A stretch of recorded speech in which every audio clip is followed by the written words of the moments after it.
ang mga kwento ng pag-ibig, kwento ng buhay at kwento ng pag-asa dito sa Barangay Love Stories. Love Stories.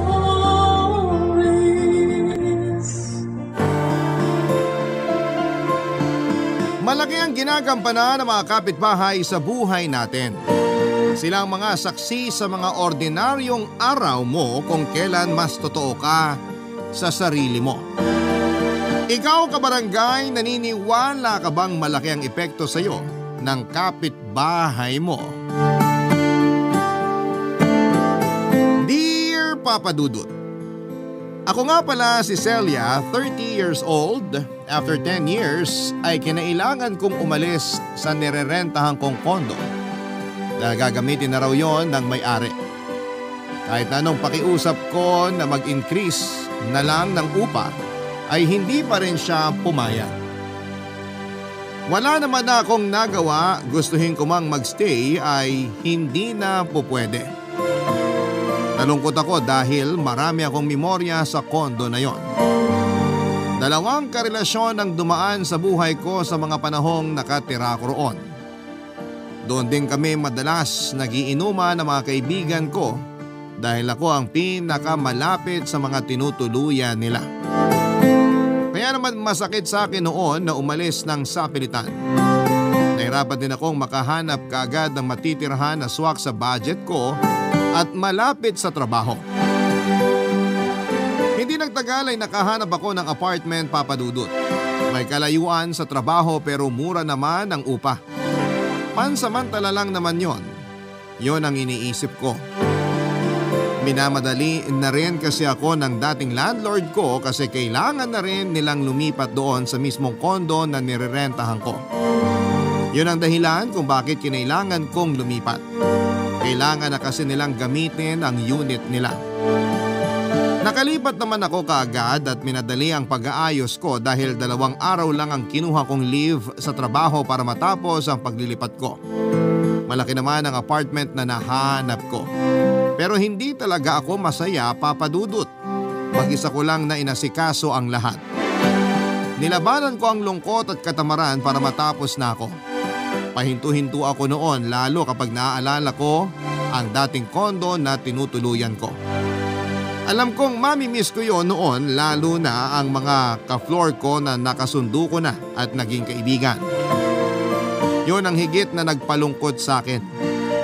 Panibagong makikilalang kapitbahay at panibagong pakikisama na naman. Nag-overthink ako kaya natigil na naman ako sa pag-aayos. Hanggang sa makarinig ako ng katok sa aking pintuan, Papa Dudut. Si Chrissy ang kapitbahay ko sa compound namin. Kaedad ko lang din siya, Papa Dudut.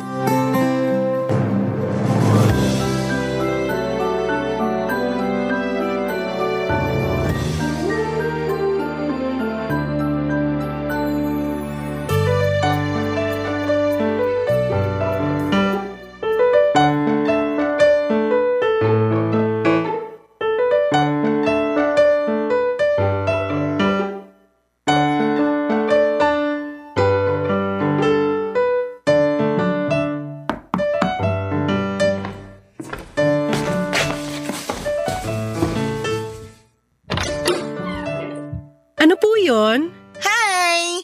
Ako nga pala si Chrissy, taga Unit C. Ikaw yung bagong tenant dito sa Unit B? Ako nga, Celia pala. May kailangan ka ba? Wala naman. Gusto lang kitang i-welcome dito sa compound natin. Kumusta ka naman dito? Naho-homesick sa dati kong apartment. Normal naman yan. Masasanay ka rin dito. Masaya rito sa atin. Mas masaya kaya kaysa ron sa dati kong apartment? Ito na ang buhay mo ngayon. Kalimutan mo na yung dati mong apartment. Isipin mo na lang na ex mo yun na toxic para mabilis ka makamove on. Paano ko makaka-move on dun sa dati kong apartment hindi naman yun toxic? Hindi rin naman toxic dito. Pero alam mo mukhang kailangan kitang kumbinsihin na mahalin tong buong apartment mo.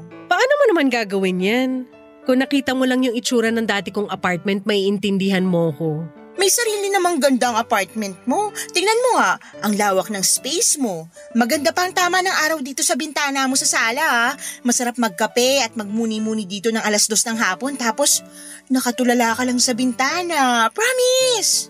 Paano mo naman alam? Kasi itong apartment ko dati eh. Bakit ka lumipat?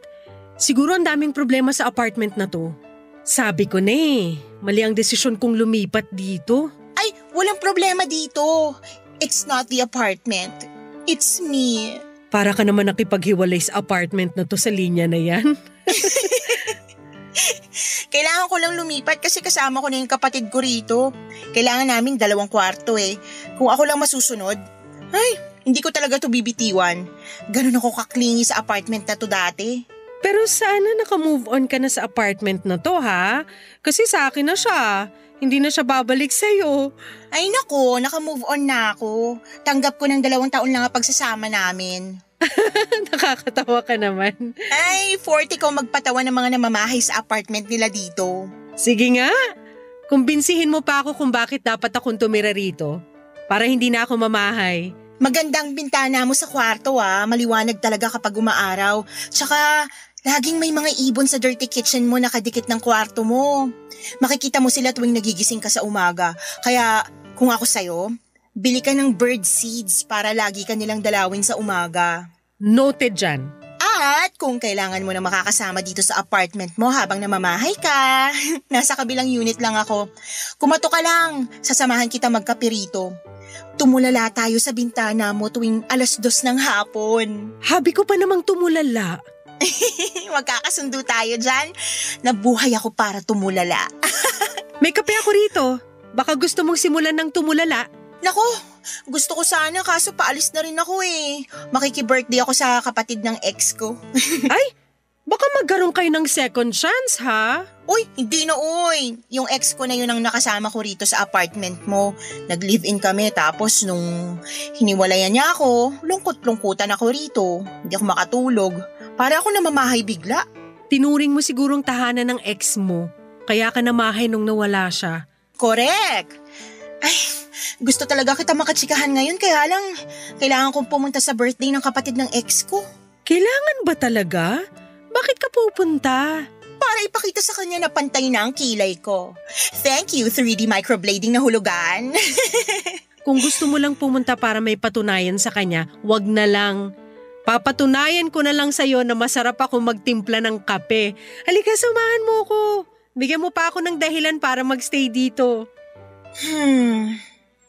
Sige na nga, mapilit ka eh. Welcome back sa iyong ex-apartment! Pumasok na si Chrissy sa apartment ko, Papa Dudut. Pinagmasdan niya ang kabuuan ng bahay. Napansin ko ang pagngiti niya at pagsilay ng lungkot sa kanyang mga mata. Siguro kasi naalala niya na minsan ay naging masaya siya sa apartment ko. Pero kailangan na yung magwakas, Papa Dudut. Kaya naman para makaiwas siya na maging malungkot ay inaya ko na siya sa kusina para ipagtimpla ng kape.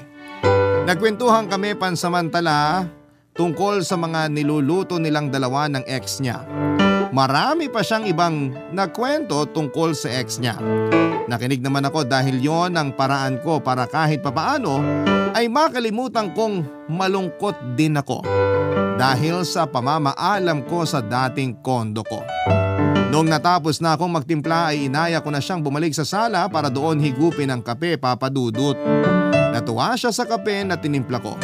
Yon daw kasi ulit ang unang beses na may nagtimpla sa kanya ng kape mula nung huling beses na ipinagtimpla siya ng ex niya.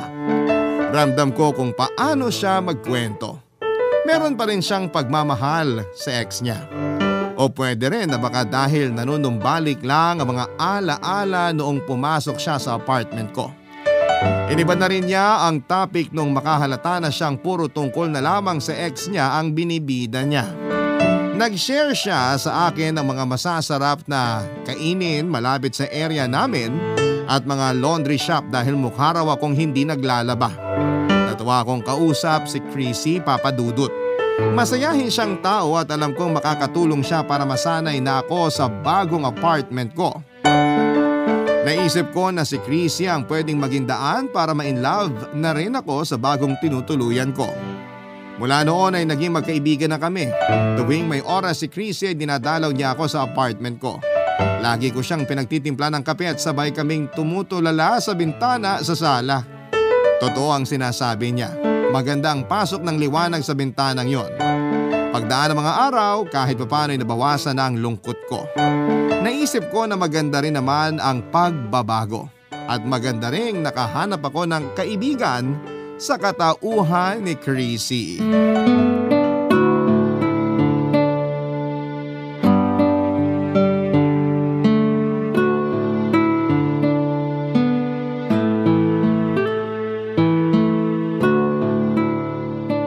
Alam mo Celia, natutuwa ako na ikaw yung umupa rito.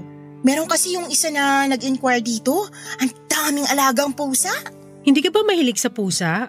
Ang baho kasi ng dumi at ihi nila, nanunuot sa ilong. Wala namang mabangong dumi at ihi. Parang yung alaga niyong aso. Bakit yung aso namin? Nangangamoy kasi yung dumi ng aso niyo. Natural lang namang mga amoy yun. Ikaw na nga nagsabi, di ba? Walang mabangong dumi at ihi. Pero hindi na mangangamoy kung lilinisan na agad. Nililinisan naman namin Pero pinapaabot nyo pa hanggang gabi o minsan madaling araw yung dumi.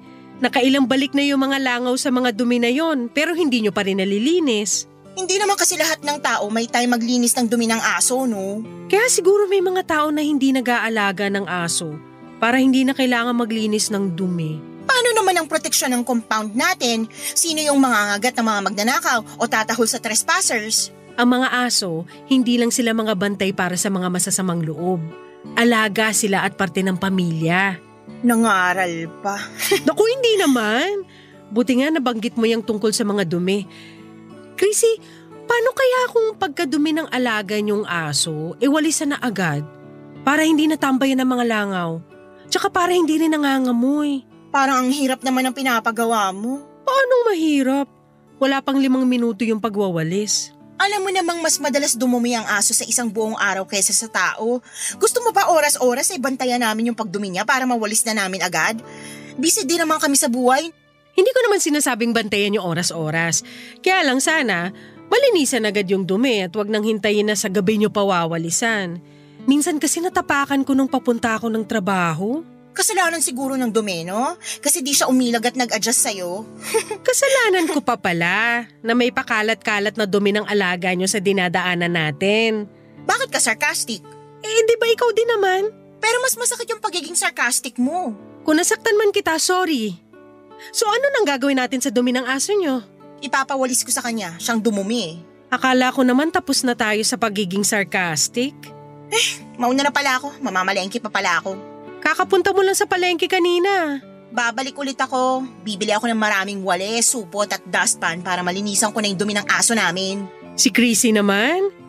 Kinagalit mo talaga yung sinabi ko? Para kasi ang dating sa akin dapat hindi na dumumi ang aso namin para walang mga moy at para hindi ka makatapak. Hindi naman yan ang gusto ko mangyari. Gusto ko lang na sana regular yung paglilinis nyo ng dumi ng aso nyo para malinis naman tayo rito sa compound natin. Alam mo, kabago-bago mo rito pero kung umasta ka, kala mo ikaw yung tagapagmana nitong compound Hindi ko na lang po sinagot pa si Chrissy, Papa Dudut. Alam kong nagdamdam siya at hindi ko naman balak saktan siya. Hindi ko rin naman alam na sensitive siyang tao. Gusto ko lang namang linisan niya ang dumi ng aso nila. Lalo't sa tapat ng apartment ko madalas dumudumi ang aso. Minsan nga ako na ang naglilinis pero dahil napapadalas na ay kinailangan ko na tuloy sabihin kay Chrissy. Akala ko naman ay tatanggapin niya ng maayos ang sinasabi ko. Pero hindi pala. Nagmadali na siyang umalis at iniwan na lamang ang pinagkapihan niya sa mesa. Hindi tulad dati na nilalagay pa niya lagi sa lababo na naggamit niyang baso. At nagdabog pa nga siya at pabagsak na sinarado ang pintuan. Nalaglag tuloy yung mga nakasabit sa gilid ng pintuan ko sa lakas ng pagkakabalibag niya. Hindi ko na lamang siya pinatulan pa at inisip ko na lilipas din ang galit niya lalo na kapag na-realize niyang tama naman ang pakiusap ko sa kanya. Ilang araw siyang hindi dumalaw sa bahay ko. Hindi katulad dati na halos araw-araw ay nakasilip siya sa bintana ng apartment ko para papasukin ko siya. Sa pagdaan ng mga araw ay napansin kong iniiwasan ako ni Chrissy. Kahit ang mga simpleng ngiti at pagbati ko sa kanya sa tuwing nakakasalubong ko siya ay hindi na niya sinusuklian pa. Lagi siyang nagkukunwaring busy o kaya ay hindi niya ako nakita kahit halos kaharap ko na siya. Hindi naman ako nagpapaapekto at alam kong kailangan lang din niya ng oras para maproseso ang nararamdaman niya. Maski ang kapatid niya ay hindi na rin ako pinapansin pa. Hindi katulad dati na madalas akong binabati nito. Mula nung nagkatampuhan kami ng kapatid niyang si Chrissy ay hindi na rin niya ako pinansin pa. Ang maganda lang sa nangyari sa amin ay lagi nang malinis ang daanan namin dahil lagi nang winawalisan ni na Chrissy ang dumi ng aso nila. Nawala na mga langaw sa paligid namin. Natuwa ako roon, sana lang ay magkaayos kami ni Chrissy dahil hanggat maaari, Papa Dudut ay ayokong may nakakaaway ako, lalo na ang kapitbahay ko. Barangay Love Stories. Barangay Love Stories. Naging mailap pa rin si Chrissy sa akin sa pagdaan ng mga araw, Papa Dudut. Hindi ko na rin naman pinagpilitan pa ang sarili ko sa kanya. Hindi ko naman yun ugali. Ako na rin minsan ang umiiwas lalo na kapag nararamdaman kong sisimangot na siya sa tuwing makakasalubong ko. Napadalas na rin ang pagkukulong ko sa bahay para lang maiwasan siya. Ewan ko ba, parang ako yung nakaramdam ng hiya sa mga nangyari sa amin. Gusto ko lang naman sabihin na hindi ako komportable na hinahayaan nilang langawin at matapakan ang mga dumi ng aso nila. Pinaramdam tuloy sa akin ni Chrissy na may problema ako sa mga aso. Mahilig din naman ako sa mga aso pero ang hindi ko matanggap ay yung mga taong kumukuha ng aso pero hindi naman nila alam kung papaano alagaan para hindi makasagabal sa ibang tao. Hindi yun nagawang intindihin ni Chrissy. Gustuhin ko mang ipaglaban pa yon sa kanya pero alam kong hindi naman siya magpapatalo. Minsan ay sinubukan ko na siyang lapitan. Gusto ko na lang ding magpakumbaba. Malaki rin naman kasi ang naitulong sa akin ni Chrissy para mag-adjust sa bagong buhay ko sa bagong apartment ko. Konting hindi pagkakaintindihan lang ang naganap sa amin at ayoko nang palakihin pa. Lalo't nasa isang compound lang kami at wala kaming ibang choice kundi ang matutunang makisama sa bawat isa. Kaya naman umorder ako ng baked macaroni sa isang katrabaho ko. Hindi ako maalam sa pagluluto kaya umorder na lamang ako ng pagkain para peace offering para kay Chrissy. Hindi naman pumalya ang pagkain para pag-ayusin ng dalawang kampong may tampuhan. Na-excite akong kumatok sa pintuan ni Chrissy at sa unay walang sumasagot. Inulit ko pa ang pagkatok. Doon ako pinagbuksan ng kapatid niya. Hinanap ko si Chrissy at agad naman itong tinawag ang kapatid niya. Makalipas lang ang ilang sandali ay nakaharap ko na nga si Chrissy at nakita ko pa rin sa mukha niya na hindi pa rin siya okay sa akin, Papa Dudut.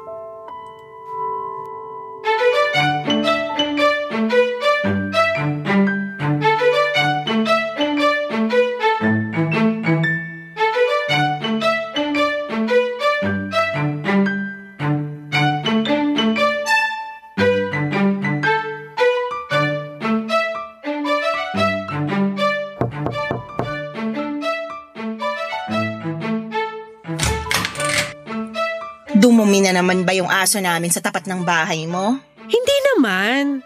Thank you pala sa paglilinis ng dumi ng aso mo. May choice ba ako? Pinilit mo ko eh. Para rin naman sa ikalilinis ng compound natin yun. Ano bang kailangan mo? Gusto lang kitang kumustahin. Busy. May iba ka pa bang kailangan? Umorder pala ako ng baked macaroni sa katrabaho ko. Pumunta ka lang dito para i-flex yung baked macaroni na yan? Bakit hindi mo na lang i-post yan sa Facebook mo, no? Kailangan sa personal pa talaga i-flex. Hindi ko naman pina-flex. Gusto ko lang ibigay sa'yo. Bakit? Peace offering. Para bati na tayo. Hindi ako kumakain kapag may tomato sauce. Hindi ba? Eh bakit dati kinain mo yung spaghetti na in-order ko? Nag-take out ka pa nga kasi sabi mo masarap. Dati yun. Iba na ngayon, no? Nagbabago rin ang panlasa ng tao. Baka magbago ulit kapag natikman mo tong baked mac ng kaopisina ko. Walang tumanggi rito kahit sino. Masarap kasi talaga. Kunin mo na. Bakit mo ba pinagpipilitan sa akin yung baked mac na yan? May laso niyan, no? Aminin mo na. Ipapahula ko talaga to. Walang ganun, Chrissy. Ikaw naman. Namiss lang naman kitang kausap. Namiss ko rin yung lagi kang dumadalaw sa akin tuwing hapon. Sino bang may kasalanan kung bakit hindi na ako dumadalaw sa'yo? Wag na lang natin pag-usapan para hindi na tayo mag-away. Okay na yun. At sa tingin mo okay na agad yun sa akin? Masyadong maikli ang buhay para pahabain natin yung galit sa puso natin. Yan ang sabi ng pastor ko. Nakakapagtaka. Nagsisimba ka pala? Awat na tayo sa away, Chrissy. Matatanda na tayo. Ako na tong lumalapit para makipag-ayos sa'yo. Dapat lang naman na ikaw makipag-ayos sa akin, no? Ako ba may kasalanan? Hindi naman Yung aso ko naman. Huwag ka na rin magalit sa aso mo. Patawarin mo na rin siya. Hindi naman niya alam na mali ang dumumi kung saan-saan. Masarap ba talaga yung baked mac na yan? Pinakamasarap sa lahat. Pwedeng ilaban sa ibang bansa. Walang halong lason? Tomato sauce at pagmamahal lang ang halo nito. Huwag ka matakot. Sige, okay na tayo. Talaga? Nakapaghugas ka naman ng mga pinagkainan mo, no? Oo, bakit? Good. Kainin na lang natin yan sa apartment mo. Ayaw mo bang kainin nyo na lang dalawa ng kapatid mo to? Sumabay kang kumain sa akin para alam ko kung totoong walang lason yan. O sige na nga. Pero tawagin mo na rin yung kapatid mo para makikain na rin siya. Hindi na. Siyang dapat maging star witness kung sakaling may mangyaring hindi maganda sa akin kapag kinain ko yung baked mac na yan. Ang lala naman ng trust issues? Pero sige, magpaalam ka na rin sa kapatid mo na pupunta ka sa apartment ko para lang makampante ka kung sakaling may plano akong lasunin ka. Bumalik nga si Chrissy sa loob ng bahay nila para i-inform ang kanyang kapatid na kakain siya ng baked mac kasama ko. Napailing na lamang ako at natatawa dahil talagang pinagdudahan niyang may lason ng baked mac na binigay ko sa kanya. Hinayaan ko naman siya para makampante na siya sa akin. Wala akong ibang gusto noon kundi ang magkaayos kaming dalawa. Pagkatapos noon ay nagmadali na siyang lumabas ng bahay nila para mapagsaluhan na namin ng baked mac. Inanda ko ang pagkakainan naming dalawa at sa simula ay parang naiilang pa sa akin si Chrissy. Hinayaan ko siya. Inasikaso ko na lamang siya para maging komportable na siya sa akin. Panay ang sulyap niya sa akin pero hindi siya nagsasalita. Feeling ko noon gusto na talaga niyang magkaayos kami pero hindi niya alam kung paano, lalo't inunahan niya ako ng pagtataray niya. Nung natikman na niya ang baked mac na hinanda ko, ay doon na siya nagsimulang maging komportable sa akin. Napakwento na siya tulad ng dati. Ang dami niyang sinabi sa akin para mahabol ko lang ang mga nangyayaring bago sa buhay niya. Natuwa ako habang nakikinig sa mga kwento niya, Papa Dudut. Nakita ko ulit na masaya na siya. Nakita ko ulit na bumalik na ang friendship naming dalawa. Baked mac lang pala ang katapat ni Chrissy. Nasabi niya sa akin na yun nga ang paborito niyang pagkain. Inuwi na rin niya ang mga natira at pakiramdam ko tinago niya yon sa kanyang kapatid. Tinext niya ako nung gabi at sinabing naubos na niya ang baked mac. Tinanong ko kung feeling pa rin ba niya, nilason ko siya. Nireplyan niya ako at sinabing hindi naman daw. Nagbalik na raw ang tiwala niya sa akin dahil sa baked mac na ibinigay ko sa kanya. Nagbiro pa ako na sa susunod na magkakaroon kami ng pagtatalo bilang magkapitbahay ay baked mac ang gagamitin ko para ipangsuyo sa kanya. At hindi ko inakalang magagamit ko ulit ang baked mac na yon sa susunod na sitwasyon na kinalagyan namin, Papa Dudut.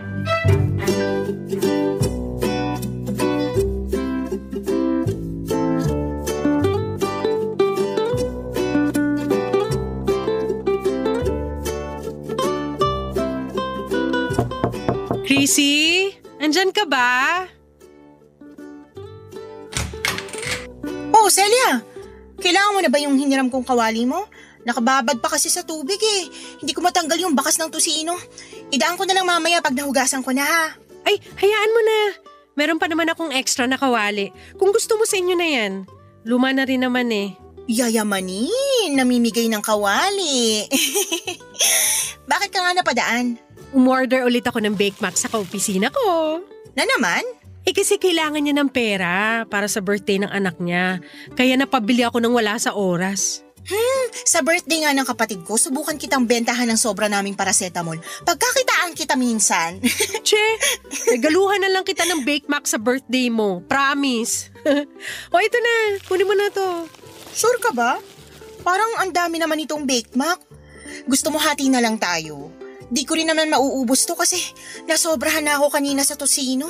Dalawa yung in-order ko. Isa sa akin tsaka isa sa inyo. Ang bait mo naman, hoy! Hindi pa Pasko pero pinaparanas mo na sa amin ng Noche Buena. Thank you, ha? Walang anuman. Alam ko, Bake Mac ang nagpapaganda ng mood mo eh. Mula nga nung binigyan mo ko ng Bake Mac, naging positive na ako sa buhay. Talaga ba? Naku, sakto. Kasi may sasabihin sana ako sa'yo. Ano yun? Kasi ano eh. Yung exhaust fan nyo. Anong meron sa exhaust fan namin? Kasi nakatutok direkta yung buga ng exhaust fan nyo sa dirty kitchen ko. Eh, yung aircon ko sa kwarto sumasagap ng hangin mula sa dirty kitchen ko. Kaya ayun. Diretsahin mo na ako. Lahat ng amoy ng niluluto nyo, nasasagap ng aircon ko sa kwarto. Alam nga namang hindi namin gamitin. Kami naman ang mga angamoy niyan. Pero kasi nangangamoy talaga sa kwarto. Lalo na kapag nagigisa kayo, nagluluto ng isda. Kumakapit kasi yung amoy sa mga damit ko at sa mga dingding ng kwarto. Ang selan mo naman. Nung una yung dumi ng aso namin yung problema mo. Tapos ngayon, pati yung amoy ng niluluto namin. Hindi ko na alam kung saan lulugar, Celia. Binubuga nga kasi nung exhaust nyo, yung dumi o baho mula sa kusina nyo papunta sa akin. Ako naman na nakakasagap ng amoy na tinatanggal nyo sa bahay nyo. Gets? Magreklamo ka sa landlady natin, wag sa akin. Kinausap ko na yung landlady natin. Nalaman ko na ikaw pala nagpagawa ng exhaust. Kaya ang sabi niya, ikaw din daw dapat na magpaayos. Eh, tama naman siya. Eh, anong magagawa ko? Alam nga namang ako lang ang mga amoy ang kusina. Paano naman ako? Kwarto ko naman na nangangamoy dahil sa pinagawa mong exhaust. Kaya nga exhaust fan eh. Kailangan talaga yan para mawala yung amoy sa kusina namin. Alam ko naman kung anong gamit ng exhaust, kaya lang sana pinagawa nyo ng maayos. Yung hindi nakakaperwisyo ng kapitbahay. O ay anong gusto mong gawin ko? May nakausap na akong gumagawa ng exhaust. Kailangan daw kasi ng roof ventilator cap. Para yung buga ng hangin sa kusina nyo sa bubong nyo lalabas. Hindi mangangamoy sa inyo, hindi rin mangangamoy sa akin. Ang hassle naman ang gusto mong ipagawa. Gagastos pa kami. Pwede naman kitang pautangin. Paunti-unti ka na lang magbayad. Wala namang kaso sa akin eh. Ayokong umutang, no?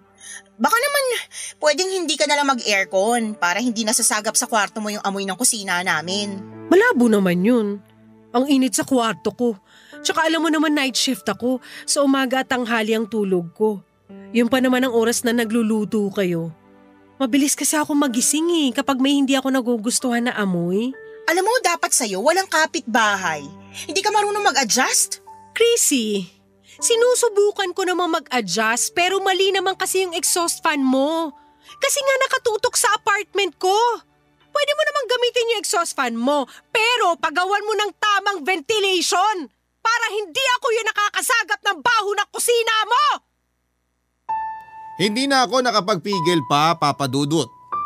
Napalakas ang boses ko habang dinedepensahan ko ang sarili ko. Hindi ko gusto na ang ginagawang panggagaslight sa akin ni Chrissy kaya nasagot ko na rin siya. Akala kong uubra ang Bake Mac para makapag-usap kami ng mas maayos. Pero hindi pala. Hindi na sumagot sa akin si Chrissy habang hawak niya ang Bake Mac at inirapan ako nito. Lumabas siya ng kanyang bahay at saka nilapag sa sahig ang Bake Mac na ibinigay ko. Saka nagmarcha papasok ng loob ng kanilang bahay. Hindi niya ako nilingon o tinignan man lang bago pumasok. Pero pinaramdam niya sa akin ang pagdadabog niya. Pabagsak pa niyang sinarado ang pintuan. Lumabas ang kanyang kapatid at sinamangutan din ako. Mukhang mabilis na nakapagsumbong si Chrissy. Kinuha ko na lang ang Bake Mac at saka nagmadaling pumasok sa loob ng kwarto. Muli ay nagkaroon kami ng alitan ni Chrissy. Nahiya na rin ako lumabas ng bahay dahil panay ang parinig niya kapag alam niyang nasa sala lamang ako at maririnig ko ang boses niya. Patuloy pa rin siya sa paggamit ng exhaust nila sa kusina. Mas tumindi pa nga ang amoy ng mga niluluto niya. Nagluto siya ng tuyo at ibang mga malalansang isda na kahit mababad sa kumukulong mantika ay malansa pa rin. Paulit-ulit din ang paggamit niya ng mantika sa pagluluto, kaya halo-halo na yung amoy kapag lumalabas sa exhaust niya. Mas matindi tuloy ang kapit ng amoy na yon sa kwarto ko. Gusto ko na sanang magreklamo sa landlady ko, kaya lang ay baka mas lalo lang kaming magkaroon ng alitan ni Chrissy. Gusto ko pa rin magkaayos kami, pero hindi ko na alam kung kailan willing makipag-usap si Chrissy sa akin ng panahong yon, Papa Dudut. Barangay Love Stories. Barangay Love Stories. Ilang buwan na ang lumipas pero hindi pa rin kami nagkakaayos ni Chrissy. Ang masakit pa ay hindi pa rin niya pinapagawa ang exhaust niya. Kahit na hindi ako naka-aircon noon ay pumapasok pa rin ang amoy ng kusina nila sa kwarto ko. Napadalas na tuloy ang tulog ko sa sala para lang makaiwas sa amoy. Kaya lang sa sala naman ay nangangamoy ang dumi ng aso nila. Hindi na muling naglilinis si Chrissy ng dumi ng aso nila, Papa Dudut. Hinahayaan na lamang niyang hanggang gumabi at nakakainis lang dahil yung aso nila sa tapat pa ng pintuan ko nagdudumi. Nakakaramdam na ako noon ng inis. Pero hindi ko pa alam ang gagawin at masyadong sensitive si Chrissy kapag pinupuna ang mali sa kanya. Yon ang napansin ko. Parang hindi siya marunong mag-adjust sa ibang tao. Kahit ang kapatid niya ay hindi rin ako kinakausap at minamalditahan din ako. Nakausap ko na ang isang kapitbahay namin at tulad ko ay may problema rin sila sa ugali ni Chrissy. Pero mas pinili na lang daw nilang manahimik dahil gumaganti itong si Chrissy. Kaya mas lalo ako natakot na lumapit sa kanya dahil baka kung ano pa ang gawin niya. Sa Facebook ay madalas siyang nagpaparinig tungkol sa akin. Alam kong tungkol yon sa akin dahil naka-hashtag pa ang Bake Mac sa bawat parinig niya kahit na wala namang kinalaman ang Bake Mac sa post niya. Hindi ko na lang din pinatulan pa. Hinayaan ko na lamang hanggang sa isang araw ay bigla na lamang niya akong blinak sa Facebook. Talagang pinersonal na niya ang paglapit ko sa kanya para ayusin ang exhaust nila. Isang araw ay meron siyang ginawa na hindi ko na nakayanan pang tanggapin. Pinuntahan ko siya sa kanilang apartment at doon ay hinarap ang kalokahang ginawa niya sa akin.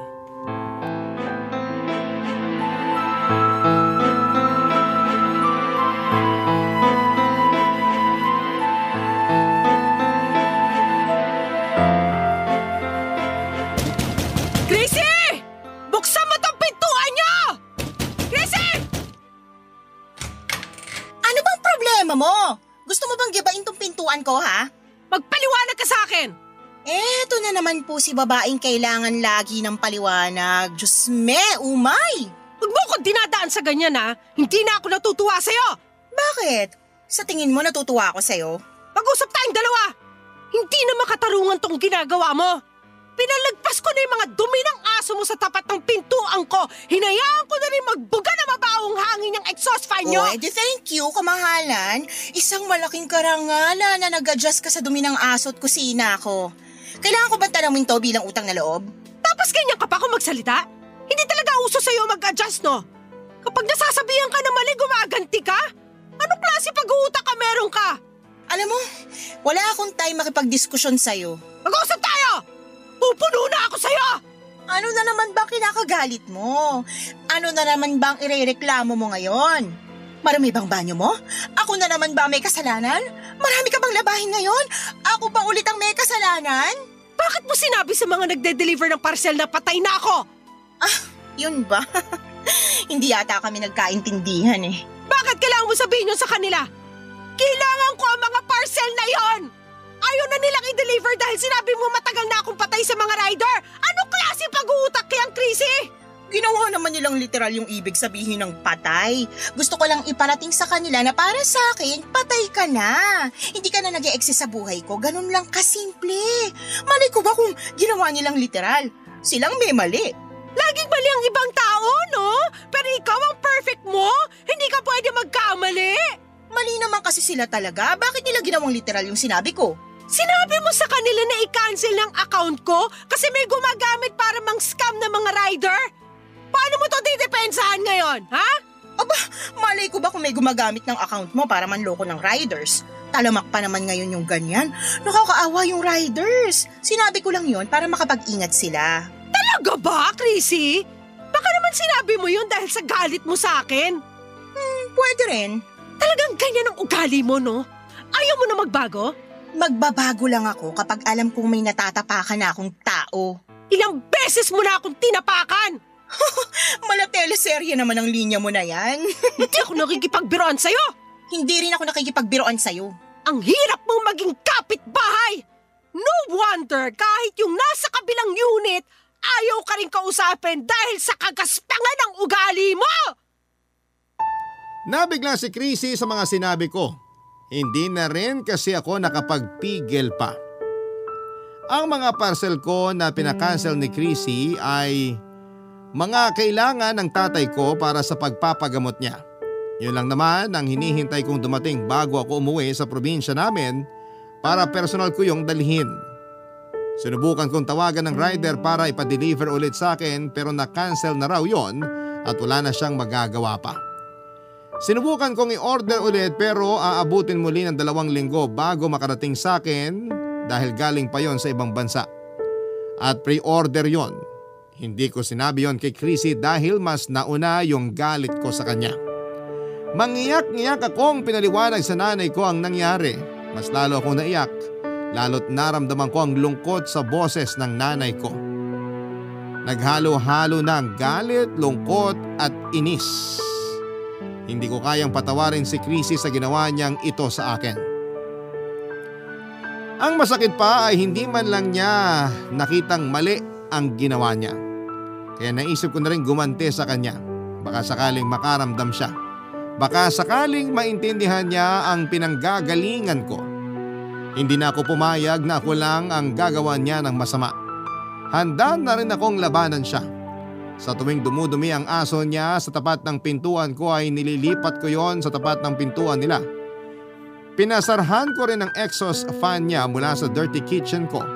Kaya hindi na niya yon magagamit pa para magbuga ng hangin mula sa kusina niya.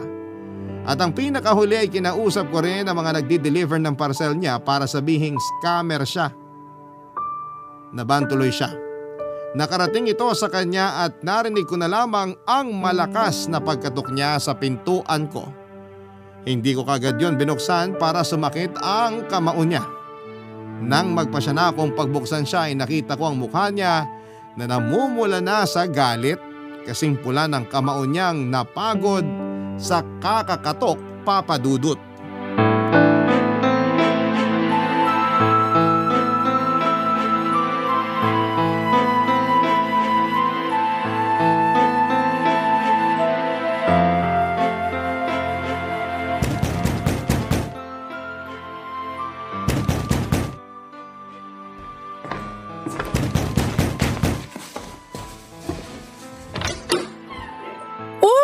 Chrissy! Napadaan ka.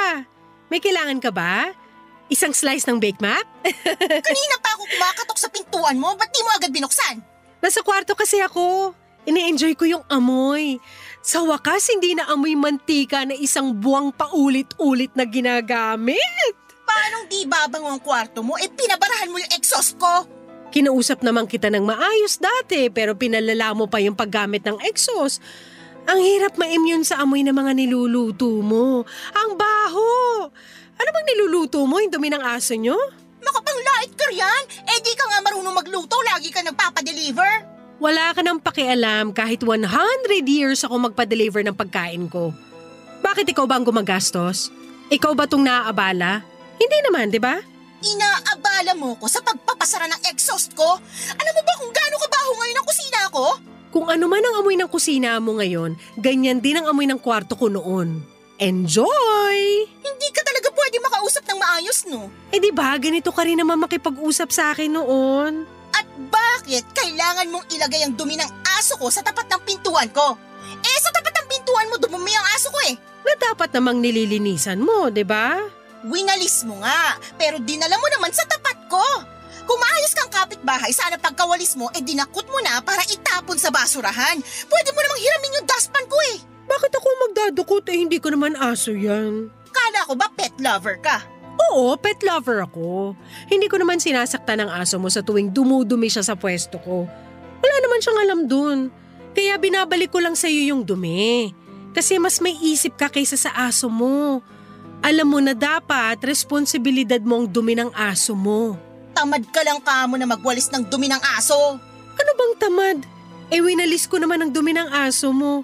Winalis mo papunta sa akin. At least winalis, diba? Pati mga parcel ko pinakailaman mo. Mabuti na banggit mo yan. Parang proud ka pa sa ginawa mo sa mga parcel ko Proud ka rin naman na pinagmukha akong patay sa mga nagde-deliver ng parcel ko. Ang liit na bagay nung ginawa ko sa'yo kumpara sa ginawa mo sa akin. Sinabi mo sa riders na scammer ako. Nakakasakit ka ng loob At ako, hindi ba ako nasaktan nung sinabi mo sa riders na patay na ako? Malay ko ba kung seseryosohin nilang sinabi ko? At malay ko rin ba kung seseryosohin nilang sinabi ko tungkol sa'yo? Hindi ka talaga magpapatalo, no? Kailangan mo talagang gumanti. Sino ba sa atin ang naunang gumanti? Ikaw naman, di ba? Nananahimik ako rito pero sinagad mo ang pasensya ko. Napaka-arte mo. Hindi ka lang napagbigyan sa mga gusto mo, gumanti ka na bigla. Aba, sabihin mo yan sa sarili mo. Ikaw to nagsimula ng gulo. Maayos akong nakiusap sa'yo tungkol sa aso at sa exhaust mo pero anong ginawa mo? Pinalala mo lahat. Mula ngayon, patay ka na talaga sa akin. Wag lang ako matsyempohan ng mga nagde-deliver sa'yo dahil hindi mo magugustuhan ang sasabihin ko sa kanila. Huwag ka mag-alala. Hindi na ako magpapadeliver dito sa bahay. Diretso na agad sa opisina dahil dun walang demonyong kapitbahay na katulad mo. Naka-demonyo ka dyan, akala mo anghel ka? Nagmumukha akong anghel kapag natatapat sa'yo dahil sa kasamaan mo. Umayos ka ha? Kabago-bago mo rito pero kung umasta ka, kala mo ikaw ang nagpaparenta? Ikaw nga, tagal-tagal mo na rito pero hindi mo rin alam ang tama at mali.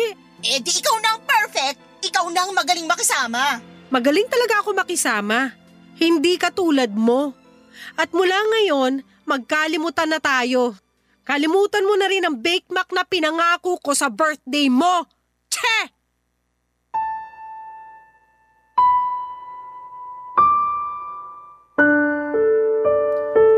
Papa Dudut, hindi ko na hinintay pa na sumagot si Chrissy. Tinalikuran ko na siya at pinagbagsakan ng pintuan. Doon ako naka-feel na tamang ginawa ko at kailangan kong maiparamdam sa kanya ang ginagawa niyang mali sa akin noon. Hindi ako nagpasindak sa kanya. Kahit na ilang beses siyang nagparinig sa akin noon ay hindi ko na siya pinansin pa. Mas lalo tuloy siyang nagalit. Pinagpatuloy ko lang ang ginagawa ko. Hindi ko tinibag ang pagkakasemento sa exhaust niya. Lagi ko pa ring nilalagay noon ang dumi ng aso niya sa tapat ng pintuan niya. Lagi na rin siyang nakaantabay sa mga parcel niya sa takot na baka maunahan ko siyang lapitan ang mga nagdi-deliver. Alam ko na stress na siya noon pero hindi ko siya aatrasan kung yun ang paraan para matuto siya. Hanggang sa isang araw ay kusa na niyang nililinisan ang dumi ng aso niya sa tapat ng pintuan ko. Nawala na sa wakas ang amoy na pumapasok sa loob ng sala ko. Pinagawa na niya ang exhaust at nakatutok na yon sa kanyang bubungan. Hindi na pumupunta sa akin ang amoy ng niluluto niya mula sa kusina. Sinubukan kong magpa-deliver ng parcel sa bahay at kahit siya ay nakaharap na rin ng rider. Itinuro na nito kung saan ako nakatira. Naging maayos na si Chrissy pero hindi ibig sabihin noon ay kinaibigan ko na siyang muli. Mas okay nang maging civil lamang kami sa isa't isa kaysa ibalik ang dati naming pagkakaibigan. Yun na lamang ang naging relasyon ko sa kanya, isang kapitbahay. Hindi yon nahahaluan ng personal na panghuhusga. Mas madaling maayos ang problema kung meron man. Maraming salamat nga pala sa pagbasa ng aking liham at lagi akong nakikinig sa mga kwento ninyo sa Spotify lalo na tuwing wala akong pasok sa trabaho. Sana'y magpatuloy pang maging malakas ang inyong #1 na programa sa Barangay LS. Ang inyong kapuso at kabarangay forever, Celia. Nagustuhan ng iyong napakinggan? Ituloy yan via live stream sa www.gmanetwork.com/radio.